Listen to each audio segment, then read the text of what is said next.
B'tzedek tishpot amitecha, judge your friend favorably. Rashi says, Havedan et kol ha'adam lekav zchut, as we say in Pirkei Avot in the ethics of our fathers, that we have to give the benefit of the doubt.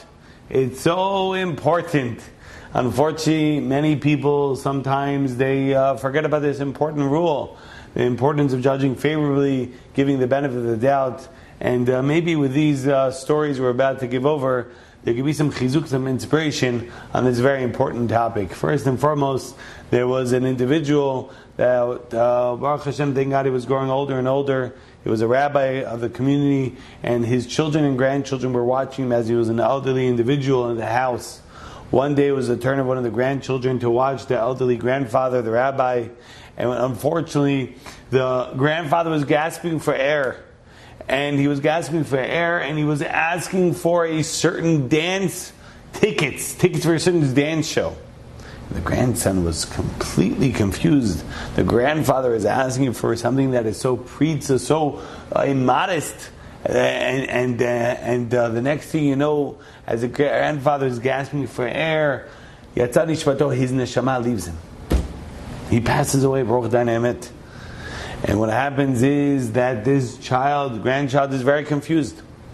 In the Levi, in the funeral, everyone's speaking about how great this grandfather is, what a tzaddik, what a righteous person he was. And he's thinking to himself, yeah, I know what his true motives were, what his last request was. He asked for tickets for a certain show. How could such a thing be? And he couldn't control himself. He was very, very hurt, and he went over to his Rebbe. And he said, Rebbe, this and this happened. He's like, this is Yatzad Da'ato. He probably, someone lost his mind in the elderly age. You have to judge favorably, this and that. But the grandson didn't feel the answer. And throughout the Shiva, the morning period, people were coming to the house, and they were speaking to the family, and they were telling different stories about how great this individual was, this rabbi was. And the grandson just he didn't really accept it. And what happened was that a group of elderly individuals come to the house, and they tell the family, we must tell you something about this amazing person that just passed away, your father, your grandfather. And they say over that when he started the community, wherever he was, his mission was to build Torah Judaism, to build Torah, to build a community. And unfortunately, they were going to have some sort of inappropriate show going on in one of the theaters. And he was worried that people in the community will go there. So what did he do?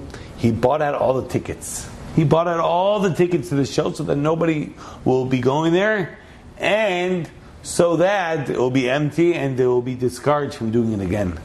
And he spent so much money, and he went to a gadol, a big rabbi, and the rabbi told him, this is going to be your tickets to Olam Haba, to the next world. And now the grandchild hears this and says, whoa, oi! How important it is to give the benefit of the doubt. He thought that his grandfather, his last request was to go to such a show, chas v'shalom, God forbid. But his request was simply to get his tickets, quote unquote, to Olam Haba, to the next world. When I heard this from my older brother Ravilan, I was like, wow, how important, how powerful it is to give the benefit of the doubt.